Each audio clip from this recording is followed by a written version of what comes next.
마태복음 16장입니다. 마태복음 16장 13절에서 20절 말씀입니다. 제가 13절을 먼저 읽도록 하겠습니다. 예수께서 빌립보 가이사랴 지방에 이르러 제자들에게 물어 이르시되 사람들이 인자를 누구라 하느냐.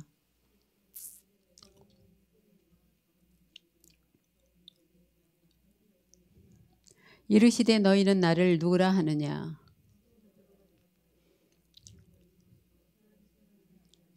예수께서 대답하여 이르시되 바요나 시몬아 네가 복이 있도다.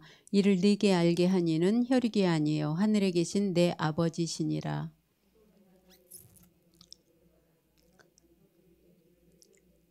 두 절 같이 읽도록 하겠습니다. 성부 역사를 내게 주리니 네가 땅에서 무엇이든지 매면 하늘에서도 매일 것이요 네가 땅에서 무엇이든지 풀면 하늘에서도 풀리리라 하시고 이에 제자들에게 경고하사 자기가 그리스도인 것을 아무에게도 이르지 말라 하시더라. 오늘 말씀은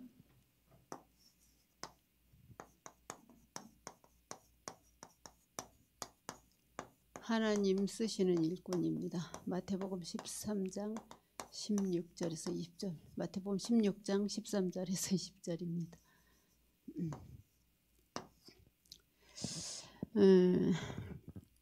포럼을 전도사님이 이제 연초라서 나와서 하셨는데 한 번씩 이렇게 교육자들이 돌아가면서 하는 것도 좋겠다 싶은 생각이 들어요. 그러니까 교회 지역의 전체적인 기도 제목을 드릴 수 있으니까 그렇게 하는 게 좋을 것 같아요. 그래서 전체적으로 뭐 그 전도학교 참여하시는 분들이 기도를 해주면 전도학교를 위해서 기도하겠다고 얘기를 하시는데 그러면 안 되죠. 그래서 올 이제 시작하는데 시작하기가 되게 이렇게 올 이제 굉장히 많이 쉰 것 같아요. 많이 쉬지도 않았는데 또 새로운 기분이 들기도 하고 그렇습니다.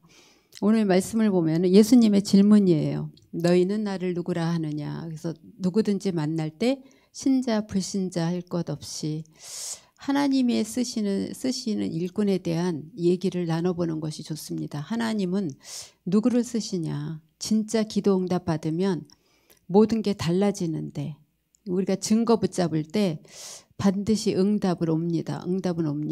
증거 붙잡을 때 응답이 오는데 이것이 신앙생활이에요. 어제 그렇게 말씀하셨어요. 요한복음 19장 30절에 다 끝났다. 끝났어요. 예수님이 십자가에서 다 끝냈다. 그럼 우리도 다 끝나야 되잖아요. 근데 우리는 새로운 시작인 거예요. 예수님이 끝내놓으셨으니까 이제 우리에게는 그것이 시작이 되어진다고 말씀을 하셨어요. 그렇기 때문에 다 끝났는데 왜 안 돼요가 아니라 이제 그때부터 새로운 시작이 되는 겁니다. 그래서 복음 편지가 끝나면 하나님 만나게 했으면 교회에 등록을 했으면 이제는 새 생명, 새 생활 이제는 새 생명을 가지고 새로운 신앙생활을 하는 겁니다. 그래서 이렇게 단계가 있어요. 전도를 어떻게 하느냐. 어떻게 하라 그랬어요? 내 주위 제일 가까운 곳에서부터 하라 그렇게 말씀을 하셨잖아요. 그럼 내 주위가 어디냐? 예루살렘이다. 예루살렘이 어디냐? 내 교회고 내 가정이고 내 지역이다. 그 다음에 유대를 하라 그랬어요. 유대는 이웃이라고 말씀을 하셨어요. 예루살렘과 유대와 사마리아, 그쵸? 우상이 깃든 동네 같은 경우 전도 현장을 안 들어가는 그런 동네들. 그 다음에 예루살렘과 땅 끝까지 이르러 내 증인이 되라고 말씀을 하셨어요. 세계복음화죠. 그래서 내 지역을 하고 끝나는 것이 아니라 나로부터 시작해서 세계복음화까지 되어져야 되는 거죠. 그렇죠? 로마 복음화, 서바나 복음화 거기까지도 되어져야 됩니다. 바울이 그렇게 했어요. 그래서 바울은 로마 복음화까지만 한 걸로 알고 있는데 바울이 서바나까지도 들어갔다고 말씀을 얘기를 합니다. 아브라함이 응답이 안 되다가 이때부터 응답이 되어졌어요. 그 이제 조카 롯을 보내고 나서 여호와께 제단을 쌓은 그때부터 이제 하나님이 본격적으로 아브라함에게 응답을 하기 시작했어요. 가장 중요한 건 뭐냐 하면 우리가 말씀을 잘 붙드는 거예요. 전도서 12장 11절에 보면은 하나님의 말씀을 잘 박힌 목같이 그렇죠? 우리 마음속에 박는 거예요. 그런데 이사야서 20장 20절에서 22절에 보면은 그의 아버지 집의 모든 영광이 잘 박힌 못에 박힌다 그랬어요. 여기에 이스라엘의 영광이 걸린다 그랬어요. 근데 25절에 보면 뭐라 그랬어요? 그러나 단단한 못에 박혔던 못이 언젠가는 사그리라 그랬어요. 전도운동을 하지 않을 때 그 단단하게 박힌 못이 사그리니 그 못이 부러져서 떨어짐으로 그 위에 걸린 물건이 모두 다 바닥으로 주저앉는 그런 일들이 일어나거든요. 우리가 복음을 전할 때 확인하기 위해서 어떤 말씀을 드리나요? 사도행전 14장 16절에서 17절 말씀에 보면은 내가 아버지께 구하겠으니 그가 또 다른 보혜사를 너에게 주사 너희와 영원토록 함께 있게 하시리니 거기까지만 전해줘요. 그래서 아 그렇구나라고 끝나는데 17절에 보면 뭐라 그랬냐면 그러나 세상은 그를 받지 아니하나니가 나와요. 그러니까 받는 거에서 끝나는 것이 아니라 그러나 세상은 그를 받지 아니하나니 이는 그를 보지도 못하고 알지도 못함이라. 그러나 너희는 그를 아나니 우리가 그를 알기 때문에 영원토록 함께 계신다는 말이에요. 너희는 그를 아나니 그렇게 나오거든요. 그래서 메시지가 나올 때 앞에 것만 보면 안 돼요. 이 뒤에 못이 사가지니까 거기에 걸렸던 이스라엘의 영광이 땅에 떨어져서 사가서 못이 사게 떨어지니까 그렇게 되어지거든요. 언젠가는. 그래서 우리가 후대들을 길러야 된다는 말씀을 하셨어요. 베드로후서 2장 6절에 보면은 지금도 계속 하나님의 말씀은 성취되고 있어요. 경건하지 아니할 자들이 세상에 홍수를 내리셨으며 또 소돔과 고모라에 대해서도 나와요. 후세에 경건하지 아니할 자들에게 본을 삼으셨으며 그래서 그런 것들을 본을 삼으셔야 돼요. 어떻게 증거를 붙잡아 나가느냐가 굉장히 중요합니다. 증거 잡고 기도하면 돼요. 분명히 하나님이 말씀하셨어요. 어떻게 증거를 붙잡아야 되냐. 마태복음 16장 13절에 보면은 가이사랴 빌립보 지방에 이르러 그랬어요. 성경에 나타난 무엇을 붙잡으면 되느냐. 역사적 증거를 붙잡으면 돼요. 성경에 나타난 역사적 증거를 붙잡으면 돼요. 그래서 성경에 나타난 하나님의 언약이 없으면은 멸망을 받게 돼요. 그러니까 강대국 같은 경우도 애굽이 굉장히 강대국이었잖아요. 애굽은 이때 당시에 제일 큰 나라였어요. 어마어마한 나라였거든요. 그대로 멸망을 받았어요. 그러니까 조그만 나라라고 멸망받는 것이 아니라 굉장히 큰 나라, 강대국이었는데도 멸망을 받았거든요. 바벨론이 굉장한 강대국이었어요. 바벨론이. 하나님이 아브라함을 선택하셨어요. 그렇죠? 아브라함이 처음부터 히브리인이었어요. 아브라함은 처음부터 히브리인이 아니에요. 그 가족들이 이주해서 산 것이 뭐냐 하면은 바벨론 땅이라는 곳이었어요. 바벨론에 살았어요. 하나님이 바벨론에서 아브라함을 선택해서 바벨론에서 불러냈거든요. 그래갖고 히브리인이 어떻게 됐냐. 지난번에 말씀드렸잖아요. 그 유브라테스 강이 있거든요. 여기에 거주했어요. 아버지가. 왜냐하면 요단강 건너간 만날이 그때나 지금이나 강 건너면 죽는다고 생각을 했어요. 다시는 우리가 돌아오지 않을 땅. 이 땅이 바벨론 땅이었는데도 여기에 안주해서 살다 보니까 그럼 이 사람이 누구였을까? 디아스포라였을 거라는 얘기거든요. 바벨론에 포로로 가서 그때 흩어진 사람들, 이 조상들이 이렇게 살았다고 옛날에 이제 후대에 이렇게 그렇게 이어지지만 이 땅이 처음에는 바벨론에 속한 땅이었단 말이에요. 그래서 아버지가 여기에 머문 이유는 뭐냐면 옛날이나 지금이나 우리나라하고 굉장히 이렇게 비슷해요. 사는 그런 것들이. 마늘도 먹고 부추도 먹고. 그렇죠? 그 노아 방주가 아라랏산에 이렇게 걸려 있다 그랬잖아요. 있었다 그랬잖아요. 그것을 이렇게 풀어보면 아리랑이라고 얘기를 하더라고요. 굉장히 이스라엘하고 우리나라는 굉장히 이렇게 통하는 게 굉장히 많은 것 같아요. 그래서 그때나 지금이나 강을 건너면 죽는다고 생각했어요. 강을 건너서 이쪽으로 와야지 가나안을 갈 수 있는데 절대로 아버지가 안 건너는 거예요. 하나님이 아브라함을 불러내서 여기 강을 건넜단 말이에요. 그래서 히브리라는 뜻은 강을 건넌 자들이라는 뜻이에요. 이때 비로소 히브리라는 말이 생긴 거예요. 그러니까 히브리인 중에 히브리인이라는 건 뭐냐 하면 아브라함 족속이라는 거거든요. 이때 강을 건넜다는, 처음부터 히브리인이었던 것이 아니라. 근데 아브라함이 바벨론에서 나와서 가나안으로 갔어요. 가나안으로 갔는데 쭉 이렇게 그 열왕기 상하, 역대하 상하를 보다 보면 어떻게 돼요? 다시 포로가 되어져서 바벨론의 포로가 되어져서 이스라엘 백성들이 다시 바벨론으로 가게 되거든요. 이렇게 굉장히 죄를 짓게 되면은 원래 있는 곳으로 되돌아가게 되거든요. 그래서 이제 여기서 다시 모든 백성들이 흩어지게 되거든요. 애굽도 강대국이었고 그때는 바벨론도 굉장한 강대국이었거든요. 그러면서 이제 이 시대에 바벨론이 얼마나 부흥한 나라였냐면은 이때 이미 이 나라는 영수증을 이렇게 썼던 나라래요. 그래서 그 함무라비 법전이라는 거 있잖아요. 법학과 이제 그 변호사 그 검사 판사들이 공부한 것 중에 함무라비 법전을 가지고 공부를 하고 그걸 다 외우는데 그것을 돌에다 새겼기 때문에 이 사람들이 바빌론 사람들이 돌에다 새겼기 때문에 몇천 년이 지나도 이 그 글씨 하나가 흐트러지지 않고 그게 지금까지 내려온 거라고 얘기를 하더라고요. 바벨론이라는 나라가 원래 이런 나라였어요. 이스라엘을 포로 속국으로 삼은 그런 나라였거든요. 완전히 바벨론이 멸망받게 되잖아요. 그래서 아까도 얘기했지만 바벨론이 인류에 남긴 가장 큰 유산이 뭐냐 하면 아까 그 얘기했던 함무라비 법전이라는 그 책이거든요. 제가 이걸 어떻게 하냐면 옛날에 영화를 봤어요. 그때 함무라비가 뭐야 하고 이제 뜻을 찾아보니까 이제 이게 법전이라고 얘기를 하는데 거의 여기서 나오는 법전을 가지고 각 나라마다 그래서 이것이 기초가 되어져서 이제 그게 그 책이 생겨졌다고 얘기를 하더라고요. 그래서 이렇게 보면은 아무리 이제 이런 나라가 발견을 했어도 복음 없는 나라는 절대 망합니다. 왜냐하면 망하는 이유가 뭐냐면 우상 숭배를 했기 때문이에요. 굉장히 부흥한 나라 그런 나라들이었거든요. 그렇죠? 바벨론에 완전히 포로로 가게 돼. 창세기 11장 31절에 보면은 하나님이 바벨론 땅에 갈대아 우르를 떠나게 했다고 얘기를 했거든요.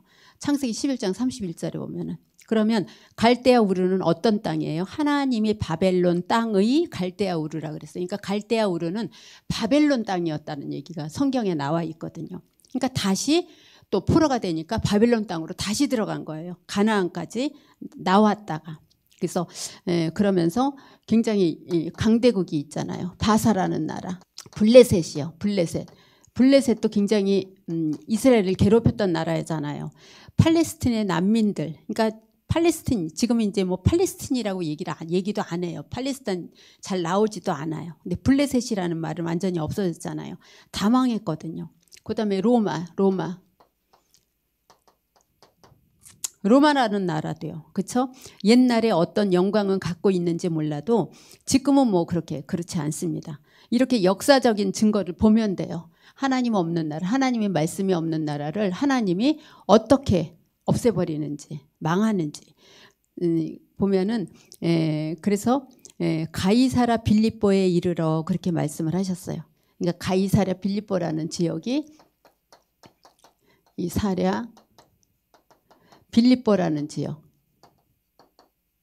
여기서 이제 굉장한 일들이 일어나죠. 세계에서 가장 뛰어난 이스라엘이지만 멸망을 받게 되거든요. 이스라엘도 멸망을 받게 돼요. 하나님의 말씀을 떠나고 나니까 많은 영웅들이 실패를 했어요. 여기서 많은 영웅들이 생겨났었는데 실패를 하게 되거든요. 그러니까 로마가 아무리 강대국이어도 복음 없이는 성공할 수가 없는 나라예요. 그래서 역사적인 증거를 봤으면은 이제 교회사적인 증거를 봐야 돼. 어떻게 이루어져 나갔는지. 그렇죠? 이 교회사의 증거를 보면은 성경에 보면은 여러 가지 부분들이 나와 있어요. 그러니까 성경 안에 교회사를 보면 돼요. 마태복음 16장 14절. 예수님이 제자들에게 질문을 해요. 사람들이 나를 누구라 하느냐 그러거든요. 13절에요.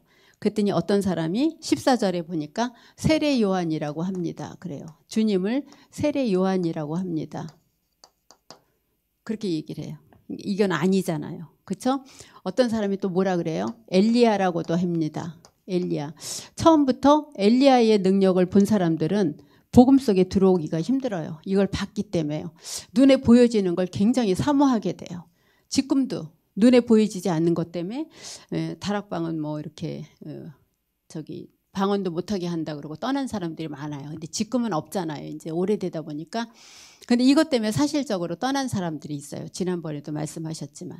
근데 방언은 뜻을 모르고 하면은 그야말로 우리의 귀에 들리는 꽹과리 같은 것밖에 안 되는 거예요. 뜻을 얼마나 알고 기도하는지는 잘 모르겠어요. 그래서 방언의 은사를 하나님이 주셨다면은 그 통변하는 은사도 하나님이 주셔요. 내가 무슨 말을 하고 있는지를 알게 되거든요. 근데 이 방언이 굉장히 사람들의 기도를 방해하게 돼요. 이상하게 방언은 크게 들려요. 5사람이 조곤조곤 기도하는데 그 사람도 분명히 조곤조곤 기도를 하는데 이 사람의 조곤조곤 하는 기도가 굉장히 모든 사람들의 마음을 흔들거든요. 제가 저기 권사 때 그 박달동에 살 때, 박달동 우성 아파트 거기 살 때인데 그때는 이제 지금 생각하면 제가 은혜와 진리 교회를 다닌 거였는지 아니면 동북교회로 옮겼는지 그게 제가 생각이 안 나요. 거기 있으면서 은혜와 동북 진리 교회에서 나왔기 때문에. 근데 이제 새벽 기도를 가려면 그 이제 길을 건너서 이렇게 가게 되는데 이제 장로교인데 굉장히 조금 조용한 교회인데 제가 은혜와 진리 교회 다녔을 때구나. 우리 교회는 차가 이렇게 다녔으니까. 근데 저희 구역장님하고 수역장님하고 교회가 머니까 다 그쪽으로 가게 돼요. 근데 그 교회에서 우리를 싫어해요. 이제 저는 가면은 일부러 그 사람 곁에 안 앉아요. 왜냐하면 분명히 우리 팀들을 싫어하는 걸 알아서. 그럼 이제 기도가 시작되잖아요. 이게 저거하고 똑같아요. 이게 무당집에 가면은 이렇게 그 무당이 이렇게 신을 불러드리려면은 이렇게 북쳐주는 사람 누구지? 그 직업이 있던데 그 사람이 두두두두두두두두 해요. 그러면 이제 저쪽에서 무당이 이렇게 이제 온몸에 떨림이 오고 이제 시작이 되거든요. 근데 이 방언하는 사람들이 그 교회가 유달리 방언을 많이 했어요. 가면은 막 방언을 가르쳐요. 근데 이렇게 예배를 이제 기도를 새벽 기도 이제 한 10분 정도 하고 이제 기도를 하러 가니까 메시지보다는 하면은 그 10분 동안에는 예열을 하는 시간이야. 이를테면은 우리가 오븐에다 음식을 굽잖아요. 그러면은 그릇이 데워지잖아요. 근데 우리 이제 그 은혜와 진리교회 수구역장님, 구역장님들이 이제 그 준비하는 시간이야. 이제 그 방언을 하기 위해서. 그러면 이제 우리 구역장님은 수구역장님인데 그분은 좀 이렇게 이렇게 방언이 희한한 방언이에요. 아까라까라까라 이렇게 시작을 해요. 그러면 이제 저쪽에서 우리 수구역장님이 아까라까라까라 시작을 하면 저쪽에서 구역장님이 호루라기 부는 소리를 하셔요. 그러면 일순간에 그 새벽 예배가 그 은혜와 진리교회 그 교인들이 장악을 하는 거예요. 근데 이제 이거 한 소리 듣겠다 그랬는데 며칠 있다가 그 목사님이 단에서 뭐라 그러냐면 다른 데서 오시는 분들은 이렇게 기도를 좀 자제를 해주셨으면 좋겠어요. 그렇게 얘기를 하더라고요. 얼마나 창피한지 모르겠더라고요. 그래서 제가 이제 방언은 주신 대로 하니까 뭐 랄랄랄라도 나오고 뭐 호루라기 뭐 이게 호루라기 불듯이 오르르 입으로 잘 불더라고요. 근데 지금도 안 잊어버려지는 게 굉장히 오래된데 우리 수구역장님의 아까라까라까라로 시작하는 그 방언을 제가 잊어버릴 수가 없어요. 지금 제가 이렇게 생각을 해보면 저분들이 그 뜻을 알고 할까? 내가 보기에는 아까라까라로 시작해서 아까라까라로 끝나는데 아까라까라로 시작해서 이제 이게 점점 커지는데 거기 그 교인들은 다 가요. 이제 예배가 시작되면은. 그래서 한번 구역 예배 드리다가 제가 의견을 냈어요. 구역장이 우리 기도 소리를 이렇게 줄여야 될 것 같아요. 남의 교회에 굉장히 피해를 주는 것 같아요. 그랬더니 구역장이 저한테 화를 내더라고요. 성령이 시켜서 하는 기도인데 우리가 그거를 죽이면 되겠냐고. 성령을 뭐라 그러더라? 성령을 소멸하면 되겠냐고 얘기를 하더라고요. 근데 이제 그거를 얘기하는 게 아니라 물론 그 주시는 정말 은혜 받은 저는 그 방언도 들어봤거든요. 그 통변하는 분인데 너무너무 이렇게 듣기가 좋은 거예요. 근데 이제 뭐가 맞고 뭐가 아닌 거는 아닌데 의미를 알고 기도하면 아까라까라까라래도 발음도 안 되네. 그거를 하더라도 의미를 알고 기도하면 이게 문제가 되어지지 않는데 의미를 모르거든요. 제가 하루는 물어봤어요. 우리 구역장님한테. 근데 구역장님은 그거 어디서 배우셨어요? 그래서 그때 이분이 자랑스럽게 이제 제가 부러워서 얘기를 저는 이제 그때 방언을 모를 때였거든요. 부러워서 그러는 줄 알고 가르쳐 드릴까요? 그러더라고요. 아니 그냥 저희 아까라까라까라는 좀 그래요. 근데 뜻 아세요? 그랬더니 모른대요. 하나님만 아신다는 거예요. 그럼 뭔지도 모르면서 계속 아까라까라까라 그러면 그 기분이 어떠시냐 그랬더니 그래도 하고 나면 기쁨이 넘친다고 얘기하시더라고요. 그래서 기쁨이 넘친다는데 제가 뭐 할 말은 아니지만 들으면서 지금도 이제 그 메시지를 이렇게 쓰면서 제가 생각한 게 옛날에 그 구역장님 생각이 나거든요. 근데 반드시 하나님이 주시는 은사 중에 방언은 있어요. 방언이 틀린 건 아니에요. 근데 그 방언을 올바로 사용해야 되는 것이 맞는 게 아닌가라는 생각이 들어요. 그래서 방언을 주셨으면 분명히 통변의 은사도 같이 주거든요. 근데 왜냐하면 그분은 제자가 굉장히 많은 사람인데 제자들이 다 그렇게 하거든요. 똑같은 엄마 밑에서 자라잖아요. 그렇죠? 개구리가 뭐 개구리 새끼들이 똑같잖아요. 제 엄마 원래 개구리 새끼가 그러듯이. 근데 그런 제자들이 나오게 되거든요. 그 후대들은.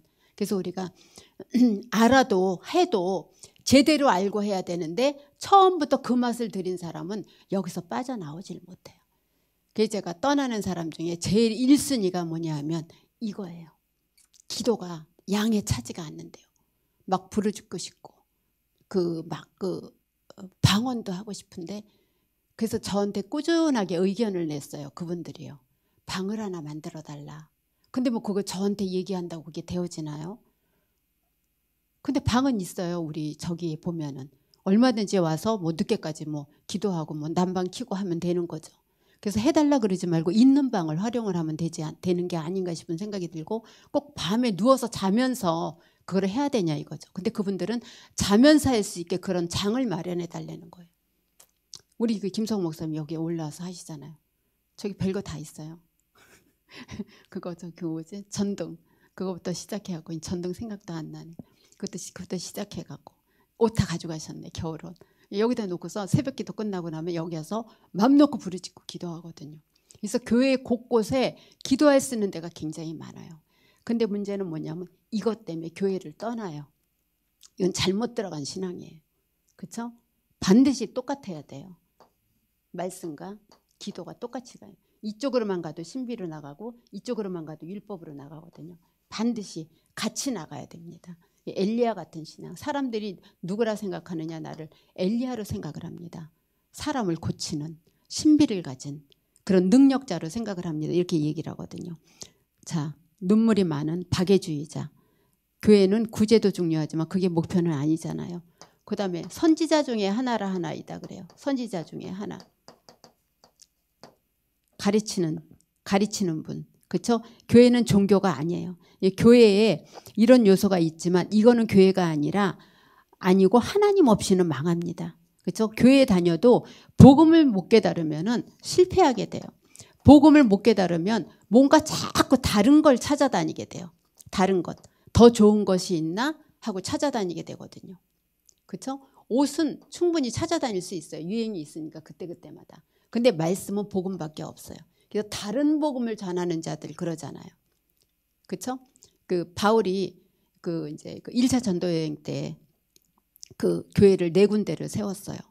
뭐 더베 교회, 루스드라 교회 뭐 이렇게 해서 4군데를 세웠는데 세워놓고 왔는데 거기에 누가 찾아갔냐면 여러 가지 서기관 바리새인들, 헤롯 당들이 찾아가서 바울이 전한 복음은 가짜다 그래요.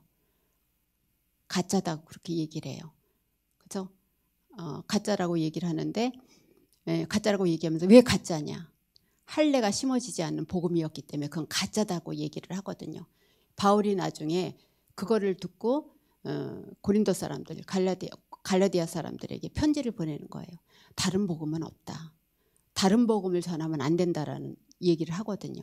그러니까 굉장히 율법주의자들이 할례를 강조를 했잖아요. 절대로 다른 것으로는 구원을 받을 수가 없거든요. 그 소식을 듣고 이제 편지를 하게 되거든요. 1차 전도여행 때 다녀온 현장에 다른 것들은 복음 아닌 것들은 절대로 한계가 있어요. 그래서 우리가 영적 문제 힘든 사람 만나잖아요. 한 번 정도는 그 사람들을 위로해주고 그래 맞다 그래 줄 수는 있지만 그 다음부터 만날 때는 오직 복음 아니면 당신은 망합니다라고 분명하게 얘기를 해줘야 돼요. 복음 아니면 안 된다는 사실. 그래서 거기에 대한 확신이 없기 때문에 끊임없이 고민을 하고 끊임없이 자꾸 질문을 하고 끊임없이 다른 데로 찾아다니는 거거든요. 그래서 더 강한 데는 없을까? 더 강한 데는 없을까? 그렇게 얘기를 하거든요. 다른 데서 오신 분들에게 어디 다녔어요? 하고 물어보면은 신천지, 여호와의 증인 대부분 그래요. 그래서 안상호 대부분 거친 데들이 뭐냐 하면은 다 이단들이에요. 그래갖고 이제 다락방 복음이 오직 복음만 얘기하고 강하잖아요. 그러니까 여기를 찾아오는 거예요. 근데 왔는데 그냥 오직 그리스도다 하고 끝나거든요. 그러니까 또 다른 데를 찾아다니는 거거든요. 근데 복음은 오직 하나입니다. 아무리 찾아다녀도 복음은 하나밖에 없습니다. 자, 그렇다면은 역사적 증거를 우리가 봐야 돼요. 왜 이렇게 강대국들이 망했는지. 자, 교회사적으로 왜 사람들이 신앙생활을 실패하는지. 이거는 복음을 몰라서 그래요. 여기서 망한 사람들은. 이건 뭐예요? 신앙생활을 할지 몰라서, 신앙생활이 뭔지 몰라서 그래요. 예수님이 그리스도인데 예수님이 누구고 그리스도가 누군지를 모르니까 자꾸 세례 요한을, 엘리야를, 선지자 중에 하나를 찾아다니기도 하고 이것으로 결론을 내어지게 되거든요. 그렇다면은 마지막으로 영원한 증거가 있습니다. 영원한 증거. 영원한 증거가 있는데, 자, 영원한 증거는 뭡니까? 그리스도입니다. 그리스도. 영원한 증거는 그리스도입니다. 자, 주님입니다. 주는 그리스도시요 그랬어요. 그렇죠? 이거의 뜻은 기름 부음을 받은 자란 뜻입니다. 기름 부음을 받은 자. 기름 부음을 받은 자란 뜻이에요. 자, 그리스도는 누구예요? 이름은 예수님입니다. 예수님. 이름은 예수님이고 이분은 무슨 일을 하셨냐? 참 제사장으로 오셨습니다. 참 선지자로 오셨습니다. 참 왕으로 오셨습니다. 이 세 가지 직분을 갖고 오신 분입니다. 자, 이 세 가지 갖고 오신 분이 어떤 분이시냐? 베드로전서 2장 9절에 보면은 우리는 왕 같은 제사장이요 그랬어요. 우리는 왕 같은 제사장. 왕 같은 제사장. 그렇죠? 이게 우리에게 주신 직분이에요. 그다음에 빛을 전하는 선지자로 부르셨어요. 빛을 전하는 선지자. 그러니까 우리 결국은 뭐예요? 이 세 가지 직분을 예수님이 가지고 오신 직분을 예수님이 부활하시면서 이걸 우리에게 대임을 하셨어요. 그래서 우리는 이거를 가지고 현장에 나가는 겁니다. 지금은 추워서 잠깐 쉬고 있는 중이지만 우리 교구마다 이미 교구 캠프를 시작한 지역들이 있어요. 뭐 갖고 나가냐? 이 메시지 갖고 나가거든요. 이 메시지 갖고 나가요. 이 메시지 갖고 나가서 우리 할 일은 뭐냐면 오직 선지자의 일, 제사장의 일, 왕의 일을 하면 됩니다. 하나님 못 만난 사람들에게 하나님을 만나게 해주고. 그래서 우리가 절대로 급하게 하실 필요가 없습니다. 다만 우리가 현장에 나갈 때 저 사람은 전도하러 다니는 사람인데 라는 것을 사람들이 인정을 하게 됩니다. 물론 그 사람들에게 인정을 받기 위해서 우리가 현장에 나가는 건 아니지만 습관에 따라 나가게 되거든요. 바울이 가는 곳마다 회당을 찾아갔듯이. 가장 중요한 건 뭐냐면 하나님이 바울에게 주신 사명은 이방 민족을 살리는 사명을 주셨어요. 근데 바울은 항상 현장에 가서 어딜 먼저 찾아갔어요? 민족을, 동포를 찾아갔어요. 회당을 찾아갔거든요. 회당은 이방인들이 자유롭게 드나드는 데가 아니에요. 회당은 누구를 위해 열려있냐 하면은 유대인들을 위해 열려있는 곳이에요. 그러면 이방 민족의 사명을 받은 바울이 왜 회당을 날마다 찾아갔을까요? 그러니까 뭐냐 하면은 바울도 성경을 읽은 사람이거든요. 하나님의 역사를 본 사람이에요. 예수님이 승천하시면서 뭐라 그랬어요? 예루살렘과 우리 이웃 친척 유대인들이거든요. 예루살렘과 온 유대와 이방인들이거든요. 온 유대와 예루살렘, 우리 주변과 그다음에 예루살렘과 유대와 또 이웃과 또 사마리아 또 그 이방인들 땅 끝까지 이르러 내 증인이 되라 그랬거든요. 그 말씀을 성취하는 거거든요. 그리고 바울 속에도 자기네 동족에 대한 그것이 많았었던 것 같아요. 막바로 이방 현장에 들어간 것이 아니라 회당을 찾아간 거 보면은.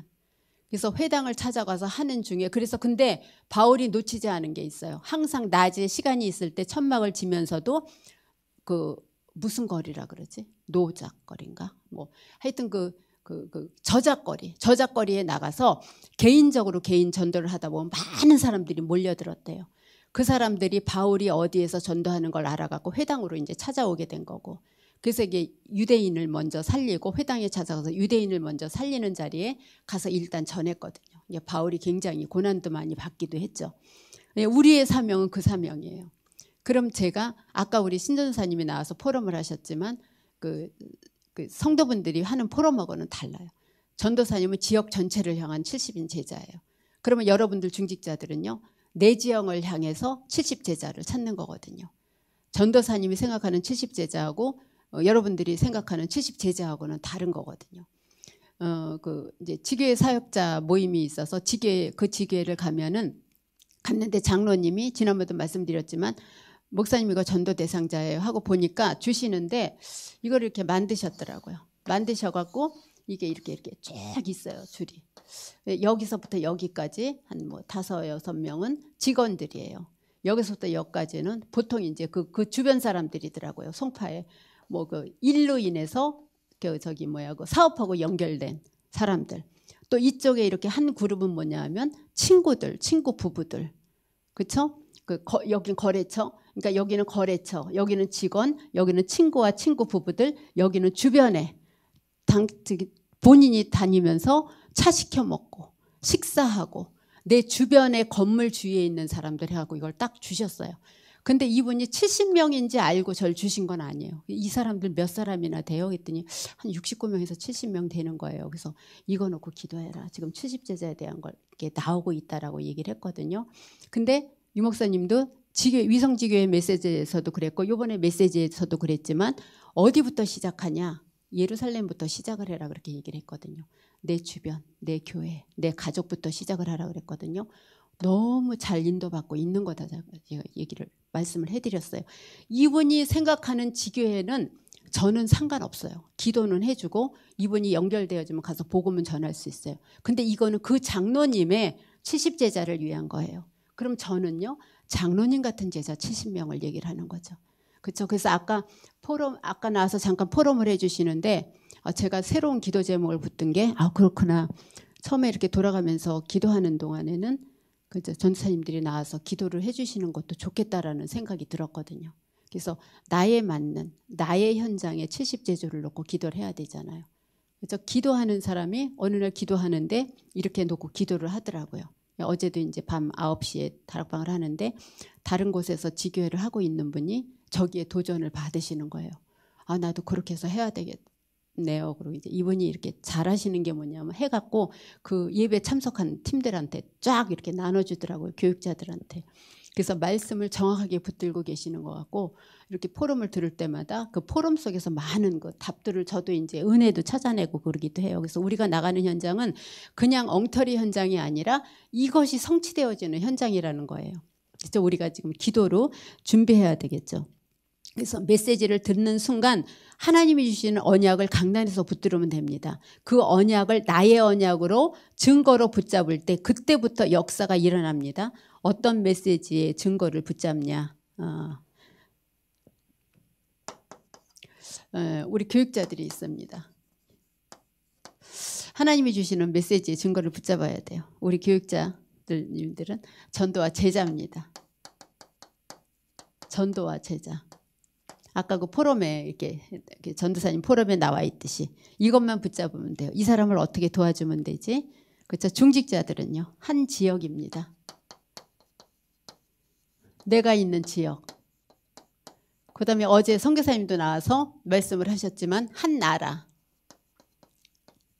이거를 보는 중에 나는 이 나라가 마음에 이렇게 담겨져. 놓고 기도하는 부분입니다. 교육자들은 모든 사람들을 볼 때 전도와 제자로 보면 되는 거고. 그렇죠? 평신도들은요. 가문입니다. 가문. 가문 살리기 위해서. 가문을 놓고 기도하다 보면은 또 이렇게 지역에서 주시는 그 기도 제목들이 있습니다. 그래서 우리는 아까도 말씀드렸지만 이렇게 부름을 받아서 이 역할을 하면 됩니다. 왕 같은 제사장. 그렇죠? 빛을 선전하는 선지자로 부름을 받았습니다. 제사장으로 부름을 받았습니다. 그래서 언약 잡으면은 증거는 분명히 오게 돼 있습니다. 우리가 강단을 통해서 매주마다 나에게 주시는 증거가 있습니다. 거기서 나와 있는 거. 그렇죠? 메시지가 본부 원단하고도 굉장히 이렇게 통하는 메시지예요. 그래서 기도 제목을 붙들기가 굉장히 좋아요 하고 사람들이 많이 말씀을 하십니다. 그림으로 너무 간단하게 해주셔서 이제는 우리가 그 그림을 그냥 애들도 그냥 잘 이렇게 그리는 것 같아요. 세상에서 빠져나와서 광야에서 빠져나와서 이제 그 빛 대신 삼직 대신 그리스도가 우리의 인생을 어떻게 이끌어가느냐. 예, 히브리서 보좌에 대한 메시지도 나오고 그렇죠. 강난에 대한 메시지가 또 그 메시지가 아니라 굉장히 마음이 편안해지고 원단을 들을 때 그런 생각이 들더라고요. 어떤 새로운 메시지가 우리에게 주어져서 이제부터 도전해야 하고 하는 것보다는 그동안에 했던 메시지들을 다시 이렇게 확인하는 차원에서 주심으로 인해서 굉장히 마음이 편안해지는 걸 느꼈습니다. 강단 그 원단 메시지를 보면서. 그리고 본부 메시지를 보면서 본부 메시지는 대체적으로 전략이나 도전이거든요. 세계복음화를 향한 메시지. 또 그거를 보면서 그 전도를 향한 또 도전하는 그런 마음을 갖게 되고, 그러면서 중요한 것이 아까도 말씀드렸지만 강단의 메시지 통해서 우리가 쉬움을 받지 못하면은 절대로 도전적인 메시지를 갖고 현장에서는 승리할 수가 없습니다. 그래서 우리가 강단에서 주신 우리에게 주신 증거, 그다음에 광고를 통해서 주시는 말씀들도 많습니다. 광고를 통해서 주시는 말씀 중에 우리가 거기서 증거로 잡을 메시지들이 굉장히 많습니다. 거기서 나오는 말씀을 가지고 기도를 하시기 바랍니다. 하나님이 새해에 또 이렇게 전도학교로 승리하게 하셨습니다. 지금은 이제 날씨가 좀 추워서 쉬고 있지만 다시 우리가 현장을 가게 될 때 어떻게 인도를 받아야 될 것이 우리 임원들의 일이기도 하지만 우리 개인적으로도 하나님께서 우리의 인생을 올해는 어떻게 이끌어 가실까를 생각을 하시면서 누리시면서 인도받으시는 한 주 되시기를 기도하겠습니다.